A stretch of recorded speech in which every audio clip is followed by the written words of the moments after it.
దేవుని మీద ఆనుకోకపోతే విశ్రాంతి ఉండదు. దేవుని మీద విశ్వసించకపోతే విశ్రాంతి ఉండదు. దేవుని రెక్కల కింద కప్పబడకపోతే విశ్రాంతి ఉండదు. దేవుడు ఇచ్చిందలో తృప్తి చెందకపోతే విశ్రాంతి ఉండదు. ఇతరుల కంటే నేను ఎక్కువగా ముందుకు వెళ్ళాలనే తపనలో విశ్రాంతి ఉండదు. వాటిని విసర్జించు, విశ్రాంతి. దేవునికి మహిమ. హల్లెలూయా. పూర్వకాలంలో ఒక రాజు ఇండియాకు వచ్చాడంట. ఇండియాకు వచ్చేటప్పుడే వాళ్ళ గురువు చెప్పాడంట, ఇండియాలో వాళ్ళు మామూలు వాళ్ళు కాదు, జాగ్రత్త, నువ్వు చాలా ఆశతో వెళ్తున్నావు, నీకు విరక్తి పుట్టిస్తారు, జాగ్రత్త అని చెప్పాడంట. ముందే గురువు చెప్పాడంట.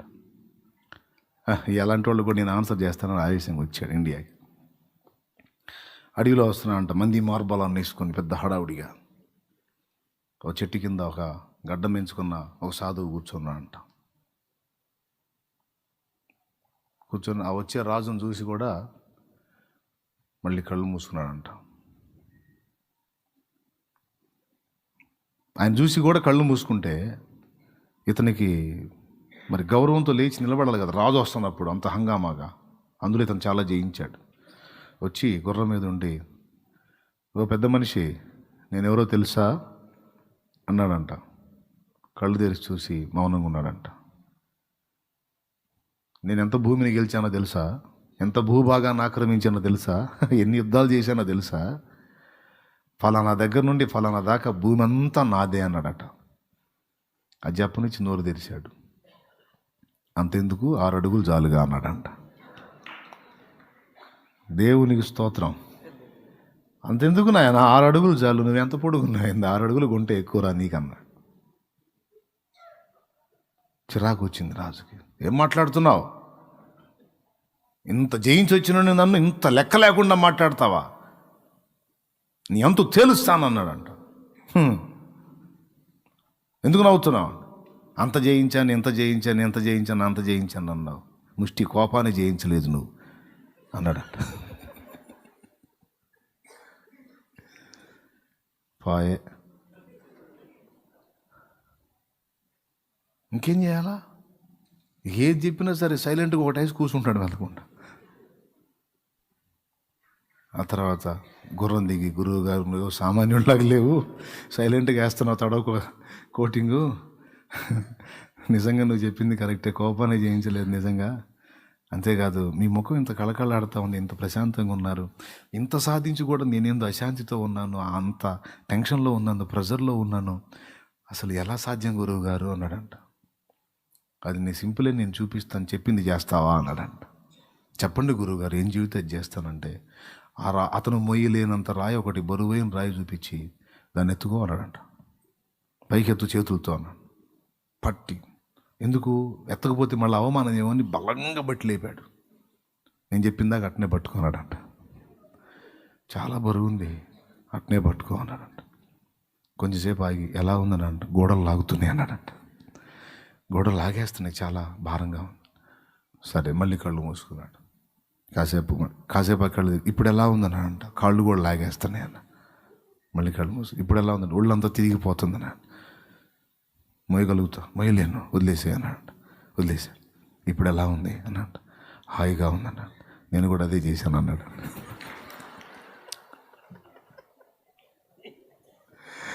నేను కూడా అదే చేశాను, ఆ పిచ్చోడా. నువ్వు ఎంత ఎత్తుకుంటావు అంత బరువురా నాయన. చిన్న కుటుంబానికే మొయ్యలేక ఇటు పడ్డా నేను. నువ్వు ఇక్కడ నుంచి అక్కడ దాకా రాజ్యం అంతా నాదే, ప్రజలంతా నా వాళ్ళే, భూభాగం అంతా నాదే, ఇంత ఎత్తి వేసుకొని మొత్తం ఏడు ఉంటుందిరా నీకు మనశ్శాంతి.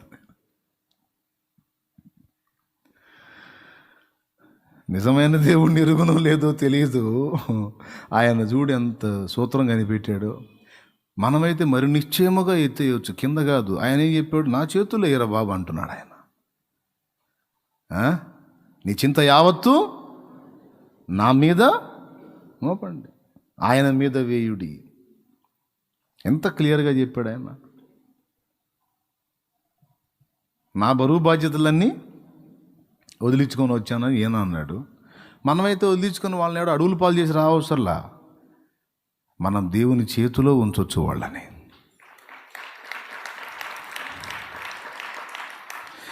బంధు బాంధవ్యాల బాధవలదు, బరువు బాధ్యతలన్న భయము వలదు. బంధు బాంధవ్యాల బాధవలదు, బరువు బాధ్యతలన్న భయము వలదు. నీ మధుర బంధమే నాకు చాలు, నీ మధుర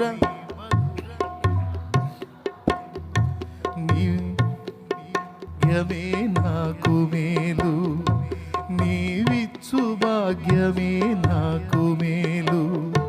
నువ్వు మెచ్చు కార్యమే నాకు చాలు, నువ్వు హెచ్చు కార్యమే నాకు చాలు. స్తుతి నీకే నా ప్రభు, స్తుతి నీకే నా ప్రభు. స్తుతి ఘనత మహిమలన్నీ నీకే యేసు ప్రభు. స్తుతి ఘనత మహిమలన్నీ నీకే యేసు ప్రభు. స్తుతి నీకే నా ప్రభు, స్తుతి నీకే నా ప్రభు. దేవుని గొప్ప నామానికి మహిమ. నాకు బాధ్యత ఉందండి, నాకు బరువు ఉందండి, చాలా భారం అయిపోయిందండి. ఎవరు ఏమన్నారండి? యేసయ్య దగ్గరికి వచ్చి కూడా బుద్ధి లేదా? ఆయన మీద మోపండి, తమరు విశ్రాంతి పొందండి, ప్రయాసపడి భారం మోయుచున్న సమస్త జనులారా నా ఎద్దకు రండి, మీ బరువు మీ నెత్తినే పెట్టుకోండి అన్నాడా? స్తోత్రం. ఏమన్నాడు? ప్రయాసపడి భారం మోయుచున్న సమస్త జనులారా నా దగ్గరికి రండి, మీ బరువు మీ నెత్తినే పెట్టుకొని మోయండి, మీ బతుకంతా మోయండి అన్నాడా? ఆ భారం నా మీద వేయమన్నాడు. ఎందుకు ప్రెషర్ అవుతున్నావు? ఎందుకు టెన్షన్ పడుతున్నావు? ఎందుకు గందరగోళం అయిపోయి ఇతరులను గందరగోళం చేస్తున్నావు? ఎందుకు ఒత్తిడికి గురవుతున్నావు? ఎందుకు ఆయనను విశ్వసించలేకపోతున్నావు? నీ భారాలు, బాధ్యతలు, బరువులు అన్నీ యేసయ్యకి తెలుసు. నీవు ఆయన నమ్మితివేని అది ఆయన మీద మోపిన ఎడల నీకు విశ్రాంతి కలుగును. మోపి ఏం చేయమన్నాడు? నా పాదముల యొద్ద నేర్చుకోమన్నాడు. ఏం చేయమన్నాడు? నేర్చుకో, అప్పుడు నీ ప్రాణానికి విశ్రాంతి దొరికిద్ది అన్నాడు. దేవునికి మహిమ కలుగును గాక. కాబట్టి ప్రతి పార్ట్లోనూ మీరు దీన్ని గ్రహించాలి, గుర్తుపట్టాలి. దేని సంగతిని కూర్చైనా సరే నువ్వేం కంగారు పడాల్సిన అవసరం ఏం లేదు. నువ్వు దేవుణ్ణి నమ్ముతున్నావా? నువ్వు నా యందు విశ్వాసం ఉంచుతున్నావా? నా మీద నీకు నమ్మకం ఉందా? ఉంది తండ్రి అంటే రిలాక్స్గా ఉండును అంటాడా? నువ్వు ఆందోళన పడద్దు. లేదు నేను ఆందోళన పడితే ఏమైనా జరిగిద్దనే నమ్మకం నీకుంటే సరే పడు, నేను మౌనంగా ఉంటా, పడు. నేను ఆందోళన పడితే ఉంది, గుండె దడ ఆయాసం పెరగడం తప్ప ఏముండదు. మరి నోరు మూసుకో అంటాడా? ప్రశాంతంగా ఉండు, నా మీద అనుకో, నేను చూసుకుంటా. నీవు నా మీద ఆను కొనకపోతే నేను ఎత్తుకోవాలి కాదు నీ బరువు. నీ తడవకు వస్తావు, నా దగ్గరకు వస్తావు, నా భారం తీసుకుంటావు, ఇస్తావు, మళ్ళీ పోతా, నువ్వే తీసుకొని పోతావు. అట్లా కాదు, ఇచ్చి వదిలే, నేను చూసుకుంటా. నమ్మకం ఉందా నీకు? ఓకే ఉంది, అలాగే నా పాదముల చింత నేర్చుకో, నా యుద్ధం నేర్చుకో, నా కాడి నీ మెడ మీద ఎత్తుకో. అంటే నా కార్యాల మీద మనసు పెట్టు, నా చిత్తము నెరవేర్చుట జీవితంలో ప్రథమమైన విషయంగా నువ్వు మనసుకు తీసుకో. ఇక మిగిలిన సంగతులన్నిటి గురించి నువ్వు చింతపడద్దు. ఏది ముఖ్యమో నా యుద్ధకు రావటం, ఆ బరువు దించి నా కాడి మెడ మీద ఎత్తుకొని నా యుద్ధం నేర్చుకోవటం. ఇక మిగిలిన సంగతి నేను చూసుకుంటాను. నువ్వు దించావు చూడు ఆ భారం నేను చూసుకుంటాను. కాబట్టి అలాగా మన విశ్రాంతిని దొంగిలించేవి కొన్ని ఉన్నాయి. వాటిలో ఒకటి అసూయ కూడా మన విశ్రాంతిని దొంగిలిస్తుంది. పోటీతత్వం. వెళ్తున్నారు, వీళ్ళు ముందుకు వెళ్తున్నారు, వాళ్ళు అట్టబోతున్నారు, వీళ్ళు ఇట్టబోతున్నారు, మనం ఏంది ఇట్టనే ఉన్నాం, వీళ్ళు ప్రశాంతంగా ఉండలేరు. ఇక వాళ్ళు అట్లా అయిపోయారు, అమ్మ వాళ్ళు ఏదో పొందుతున్నారు, వీళ్ళు ఇట్ట అయిపోయారు, వీళ్ళు ఏదో పొందుతున్నారు, నేనేం పొందలేకపోతున్నాను. ఈ మనిషికి కూడా ఇక విశ్రాంతి ఉండదు. వాళ్ళకి ఇచ్చేదేదో వాళ్ళకి ఇచ్చాను, నీకు ఇచ్చేది నీకు ఇస్తాను, నువ్వు ప్రశాంతంగా ఉండంట. కొంతమందికి తపన ఆగదే, ఆగదు. ఓ దడ, బతుకంతా దడే. నేనేం టెన్షన్ పడను అప్పటి నుంచి ఇప్పటిదాకా. కొంతమంది చుట్టూ చేరి హడావుడి చేస్తూ ఉంటారు, ఇట్లా చేయాలి, అట్లా చేయాలి, అలా చేయాలి, ఎలా చేయాలని అన్నీ కొడతా. ఓకే ఓకే ఓకే అంట. ఏం చేయను నేను. దేవునికి స్తోత్రం. ఒక ఆయన అన్నాడు నా దగ్గరికి వచ్చి, ముద్దు వచ్చినప్పుడే చంక ఎక్కాలి తెలుసా నీకు అన్నాడు. ముద్దు వచ్చినప్పుడు చంకకి ఎత్తుకొని ముద్దు తీరినప్పుడు ఎత్తి కింద వేసేవాళ్ళు, నాకెందుకు అన్నాను నేను. దేవునికి స్తోత్రం. ఇంకో మాట కూడా, ఆల్రెడీ ఒక చంకలో ఉన్నాను నేను. ఆ చంక దిగితే కదా ఇంకొకటి చంక ఎక్కడానికి నేను. ఎవరి సంఖలో ఉన్నాను? ఆయన సంఖలో ఉన్నాను నేను. జనాలకి ఇష్టత కలిగినప్పుడే మనం అందిపుచ్చుకోవాలంట ప్రజల సంతోషాన్ని, ఆ ప్రజల ఘనతని మనం పొందుకోవాలన్నట్టుగా ఒక సహోదరుడు నన్ను ప్రేమించే మాట్లాడాడు. నేను దాన్ని యాక్సెప్ట్ చేయలే. Thank you. అది కాదు, నాకు అక్కర్లేదు. అది ముద్దు వచ్చినప్పుడు చంకనెత్తుకొని ముద్దు తీరినప్పుడు కింద పడేసేది మానవ నైజం. మన ఎప్పటికీ ముద్దు పెట్టుకుని నన్ను గుండెలకు హత్తుకునే యేసు కౌగిలి చాలు, యేసు చంక చాలు. ప్రజల మెప్పు, ప్రజల గొప్ప, ప్రజల కీర్తి ఎంతవరకు? కాబట్టి ప్రజల రాజుగా చేస్తే నాకు అవసరం లేదు. నా దేవుడు ఎప్పుడూ నన్ను పిలిచాడు షాలేము రాజా అని. ఇంకేం కావాలి నాకు? స్తోత్రం. జనం విలువపోయినా నన్ను యేసై పిలిచాడు రాజు, షాలేం రాజా అని. ఆయన పేరే నాకు పెట్టాడు. స్తోత్రం. హల్లెలూయా. అబ్రహామును కానీ తండ్రి అన్నట్టు నా దేవుడు నన్ను రాజుని చేశాడు. ఇంకేం కావాలి? దేవుని మహాకృపను బట్టి ప్రతి దీనిలో దేవుని మహిమను వెతుక్కోవాలి, దేవుని ఆరాధించుకోవాలి, ప్రజలకు మేలు కలగాలి. అయ్యే చూసుకున్నా. అప్పటి నుంచి ఇప్పటిదాకా మా బిడ్డలారా ఆ మాదిరిని తీసుకొని జాగ్రత్తగా ప్రయాణం చేయండి. జీవపు డబ్బానికి వెళ్ళకండి. ఇతరుల కంటే నేను ఎక్కువగా ఎక్స్పోజ్ అవ్వాలని కోరుకోకండి. మిమ్మల్ని మీరు వెల్వెట్ చేసుకోవడానికి, బయట పెట్టుకోవడానికి తప్పించకండి. ఆయన బలమైన చేతి కింద దీన్న మనసుకులే ఉండండి. అలాగని పని చేయొద్దని చెప్పట్ల. పని చేయండి, దూసుకెళ్ళండి, సాతాను కోటలు కూల్ చేయండి, పని చేయండి, ఆత్మల్ని గెలవండి. కానీ రంది మాత్రం ఆత్మలకి వెళ్ళి దేవునికి వెళ్ళే. ఇక జనం ఏమనుకొనుచున్నారన్నది వదిలేసాయి. వాళ్ళు ఏమన్నా అనుకుని నీకు అనవసరం. Praise the Lord. ఏమంటారు? మన విశ్రాంతిని దొంగిలించేవి దురాశ, అత్యాశ మన విశ్రాంతిని దొంగిలిస్తుంది. అపనమ్మకం మన విశ్రాంతిని దొంగిలిస్తుంది. పాపం, అపరాధం మన విశ్రాంతిని దొంగిలిస్తుంది. జస్ట్ రాసుకోండి, టైం లేదు. మళ్ళీ టైం అయితే మళ్ళీ ఇబ్బంది పడతారు కదా మీరు. అందుకని ముగిస్తున్నాను నేను. దురాశ, ఎంత పొందినా తృప్తి లేని బతుకు. దురాశ విశ్రాంతిని దొంగిలిస్తుంది. స్తోత్రం. అందినంత వరకు దేవుని కృతజ్ఞతలు, అంతే. ఇంకేంటి విశ్రాంతిని దొంగిలిస్తుంది? అత్యాశ విశ్రాంతిని దొంగిలిస్తుంది. అసూయ విశ్రాంతిని దొంగిలిస్తుంది. ఇంకా అపనమ్మిక, దేవుని మీద విశ్వాసం ఉంచకపోవుట విశ్రాంతిని దొంగిలిస్తుంది. ఇతరులతో పోటీపడి వారికంటే నేను ముందుకెళ్ళాలి, వారికంటే నేను గుర్తింపబడాలనే తపన మన విశ్రాంతిని దొంగిలిస్తుంది. హెచ్చింపుకు వెళ్ళటం మన విశ్రాంతిని దొంగిలిస్తుంది. దేవుడు మోపమన్న భారాలు మన్నెత్తినే పెట్టుకున్నప్పుడు మన విశ్రాంతిని కోల్పోతాం. ప్రియులారా, ఏదేది మన విశ్రాంతిని పాడు అపవిత్రత, పాపిష్టి క్రియలు కూడా మన విశ్రాంతిని దొంగిలిస్తాయి. పొరపాట్లు చేయకూడదు, ప్రశాంతంగా ఉండు, క్రమంగా ఉండు, రిలాక్స్గా ఉంటావు. ఏదన్నా ఒక తప్పు మన వల్ల జరిగిందంటే ఎంత అలజడి గురవుతాం చూడు, ఎంత ఒత్తిడి గురవుతాం చూడు. దేవుడు అది చెప్పాడు. తప్పు ఎందుకు చేయొద్దు అన్నాడు అంటే, చెయ్యనంత వరకు నువ్వు ప్రశాంతంగా ఉంటావు. నీ వల్ల చిన్న తప్పు జరిగిందని నువ్వు గందరగోళం అయిపోతావు. ఆ సిస్టమ్ నేను పెట్టాను, నువ్వు ప్రశాంతంగా ఉండలేవు, తప్పొద్దు అన్నాడు. జిలాకు తగిలితే ఏం జరిగిద్ది? దూలగుండాకంటారు కదా, తగిలితే ఏమైంది? తగిలినప్పుడు ఏముండదు. ఇక తగిలిన కాడి నుంచి ఏడ తగిలితే ఆడ. ఇక జనం ఎవరు చూసినా సరే ఇక వాళ్ళ సోప వాళ్ళది, మన సోప మంది. దూలగుండాకు తగిలిందంటే ఎంత అనగా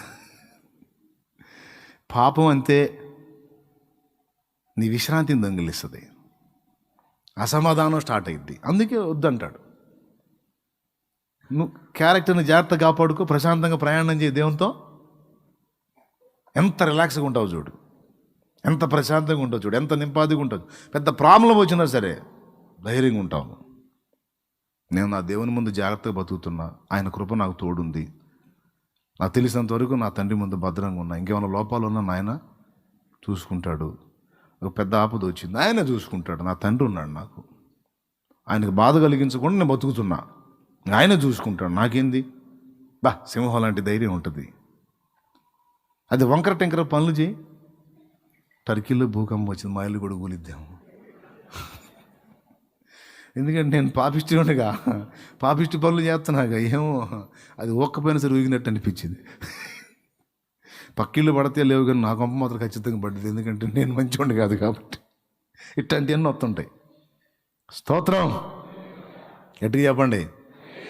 అపవిత్రత అలజడిలో బతికేటట్టు చేసిద్ది, పవిత్రత విశ్రాంతిలో బతికేటట్టు చేసిద్ది. అందుకు చెప్పింది ఆయన, పవిత్రంగా ఉండడానికి జాగ్రత్త పడండి, ప్రశాంతంగా ఉంటారు. అపవిత్రంగా చేసి ప్రశాంతంగా ఉండలేవా అంటే నువ్వు ఉండలేవు. మనస్సాక్షి సచ్చినోడు ఉంటాడు, నువ్వు ఉండలేవు. ఎందుకంటే నీ మనస్సాక్షి యేసు రక్తం చేత శుద్ధీకరింపబడి నూతన పరచబడి పని చేయటం స్టార్ట్ అయింది కాబట్టి అది హారను మోగుతూ ఉంటుంది. నీలో తేడా జరిగిందంటే రయ్యమని సౌండ్ వస్తుంది. ఇక ప్రశాంత తేడా ఉంటుంది. లోకస్తుల కంటే చెడిపోయింది, ఇక హారన్ ఏం మోగదు. ఎంత పాపమన్నా చేయి, అసలు సౌండ్ ఏమి ఉండదు. కానీ మనకు మనస్సాక్షి సరిచేయబడింది, అది మోగిద్ది. ఏమన్నా తెలుసా? పోయి ఒప్పుకో దేవుని ముందు, దిద్దుకో, పశ్చాత్తాపడు, సరిచేయబడు, తిరిగి దేవునితో సత్సంబంధం ఏర్పరచుకో అని.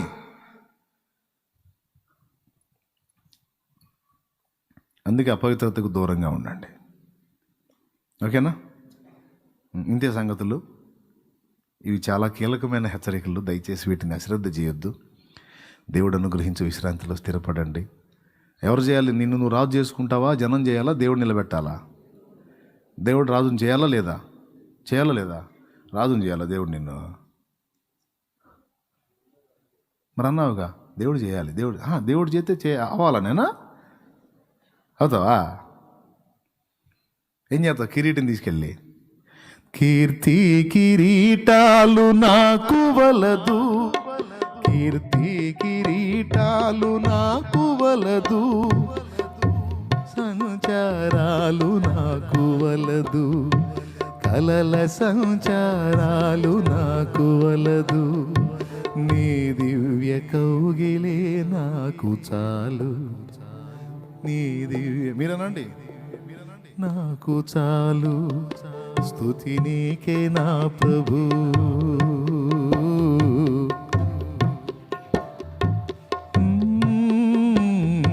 స్తుతి ఘనత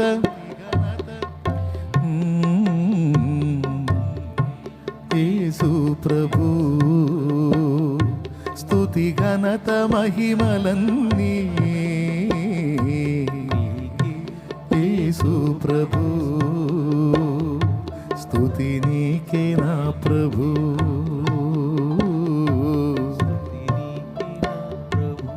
దేవునికి మహిమ. దేవుడిచ్చినంతలో కృతజ్ఞతలు చెల్లించు, తృప్తిగా ఉండు. ఇంకా కావాలంటే దేవుడు చూసుకుంటాడు తర్వాత నీ అవసరతను బట్టి. ఈ భూమి మీదకి ఏమి తీసుకొని రాలేదు, వెళ్ళేటప్పుడు ఏమి తీసుకొని పోం. కాగా అన్న వస్త్రాలు గలవారమై తృప్తి కలిగి ఉందాం. ఆడు బాగా సంపాదించాడు. ఎన్ని డాబాలు ఉండేవి తెలుసా? ఆడు పొలాలు ఎన్ని ఉన్నాయో తెలుసా? అసలుకి అమ్మ బాబు మహా సంపాదించేశాడు. ఆడు చాలా తెలివైనడు, బాగా మామూలు సంపాదించలేదు. ఆడంత సంపాదించాడు, ఈడు ఎంత సంపాదించింది ఏంటనే ఉంది, సంపాదించినోడు పోయాడు. ఓ ఎంతమంది కోట్లకు పడగలు ఎత్తున లేరు. కాబట్టి పిల్లారా, డోంట్ అలాన్నిటిని పక్కన పెట్టేసాయి, వదిలేసాయి. దేవుడు నీ ముందు ఉంచిన పనినే, దైవ చిత్తాన్ని నెరవేర్చు. ఆఖరికి దేవుడు నిన్ను రాజుగా చేస్తానన్నా సరే, రాణిగా చేస్తానన్నా సరే, నాకెందుకు తండ్రి, నీకు పేరు, నువ్వు గొప్ప ఖ్యాతిని, మంచి పేరుని నేను రప్పిస్తా అంటాడు ఆయన టెస్ట్ చేయడానికి. చిరునవ్వు నవ్వాలా? నాకా పేరు, నాకా ఘనత? నా ఘనత వస్తే ఎవరు రక్షించబడతారా? నీ నామం ఘనపరచబడాలి, నీ నామం మహిమపరచబడాలి. అది వినాలి నేను. నాకు మహిమ వచ్చుట కన్నా ఎల్ల జనులు చేరి యేసు నిన్ను ఆరాధించుచున్నప్పుడు ఆహా, అందులో కలిగే తృప్తి నాకు ఎందులో కలగదు. దేవా, నా మహిమలో నాకు ఆనందం ఉంటే నన్ను నేను మహిమపరుచుకుందును కదా. నాకు అందులో తృప్తి లేదు దేవా. జనులు నిన్ను కొనియాడి పాడుతున్నప్పుడు ఆ గొంతుల్లో నా గొంతు కలిసి నిన్ను మహిమపరుస్తున్నప్పుడు ఆ తృప్తి వేరు నాయన. నీ సన్నిధిలో నాకు సంతోషం ఉంది అని చెప్పు. అందులోనే నాకు సుఖం ఉంది, అందులోనే నాకు ఆనందం ఉంది. నీ ఘనతే నా ఘనత దేవా. నీకు మహిమ వస్తే నాకు వచ్చినట్టే దేవా. నీకు కీర్తి వస్తే నాకు వచ్చినట్టే ప్రభా. నీ పిల్లలు రక్షింపబడితే నేను బ్రతికినట్టే దేవా. నీ పిల్లలు బతికిపోతే నేను బతికిపోయినట్టే దేవా. నాకంతే చాలు. నా మనసులో ఎప్పుడు దీన్నే స్థిరపరచు తండ్రి అని నువ్వు దేవునికి ప్రార్థన చేసుకో. ఆ మనసును కూడా సాధన చేయి. కృప మనందరికీ